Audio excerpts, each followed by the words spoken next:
नमस्कार दोस्तों, स्वागत है आपका हमारे YouTube channel exam success with Umesh पर। दोस्तों, आज हम चर्चा करेंगे उत्तर प्रदेश लोक सेवा आयोग द्वारा आयोजित RO ARO री एग्ज़ाम 2016 के बारे में। दोस्तों, अगर आप हमारे चैनल पर नए हैं तो कृपया चैनल को सब्सक्राइब कर लें और साथ ही साथ बेल आइकन को ज़रूर प्रेस कर लें ताकि हमारे आने वाले नए वीडियो का नोटिफिकेशन आपको मिलता रहे। तो चलिए दोस्तों, बिना देर किए वीडियो को प्रारंभ करते हैं। समीक्षाधिकारी सहायक समीक्षाधिकारी री एग्जाम 2016 जो कि एक बार पहले भी आयोजित किया जा चुका था, परंतु पेपर आउट प्रकरण के कारण मामला कोर्ट वगैरह में चले जाने के डर से स्वयं आयोग द्वारा इसी वर्ष इस परीक्षा को कैंसिल करके फिर से परीक्षा आयोजित कराने का निर्णय लिया गया और इस परीक्षा की नई डेट निर्धारित कर दी गई, जो सितंबर महीने में 13 तारीख को प्रस्तावित है। मित्रों, इस परीक्षा के माध्यम से आप लोगों को उत्तर प्रदेश सचिवालय, लोक सेवा आयोग, राजस्व परिषद और निर्वाचन आयोग में समीक्षा अधिकारी एवं सहायक समीक्षा अधिकारी के रूप में नौकरी प्रदान की जाती है।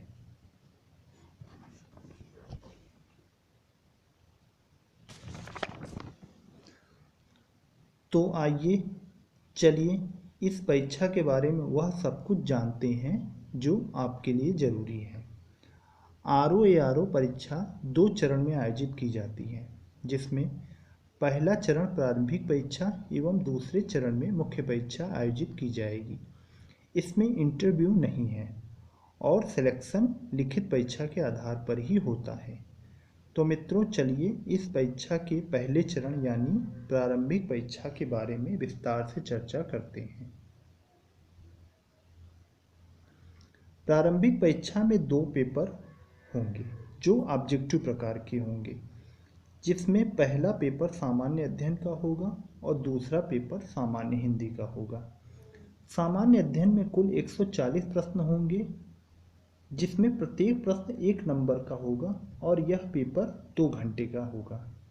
जबकि सामान्य हिंदी में कुल 60 प्रश्न होंगे, जिसका प्रत्येक प्रश्न 1 अंकों का होगा और यह पेपर 1 घंटे का होगा। इस प्रकार सामान्य अध्ययन के 140 प्रश्न और सामान्य हिंदी के 60 प्रश्न को मिलाकर 200 प्रश्न 200 अंकों की यह परीक्षा आयोजित की जाएगी। तो आइए प्रारंभिक परीक्षा के पहले चरण में पूछे जाने वाले सामान्य अध्ययन के सिलेबस के बारे में संपूर्ण जानकारी प्राप्त करते हैं। इस पेपर में सामान्य विज्ञान, भारतीय इतिहास, भूगोल, राज्य व्यवस्था, अर्थव्यवस्था, रीजनिंग, गणित, उत्तर प्रदेश एवं करंट अफेयर से संबंधित प्रश्न पूछे जाते हैं।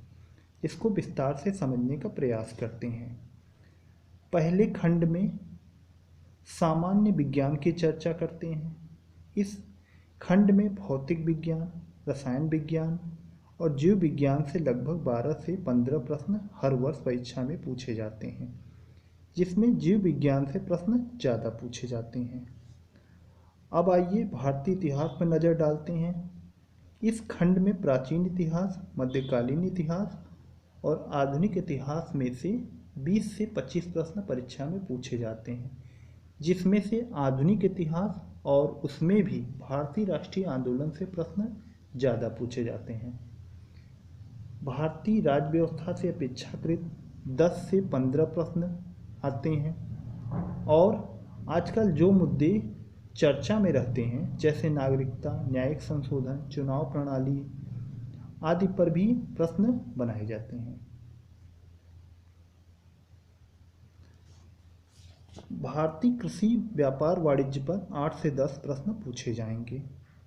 जनसंख्या एवं नगरीकरण 2011 से संबंधित प्रश्न पूछे जाएंगे और इनकी संख्या लगभग 4 से 5 होगी।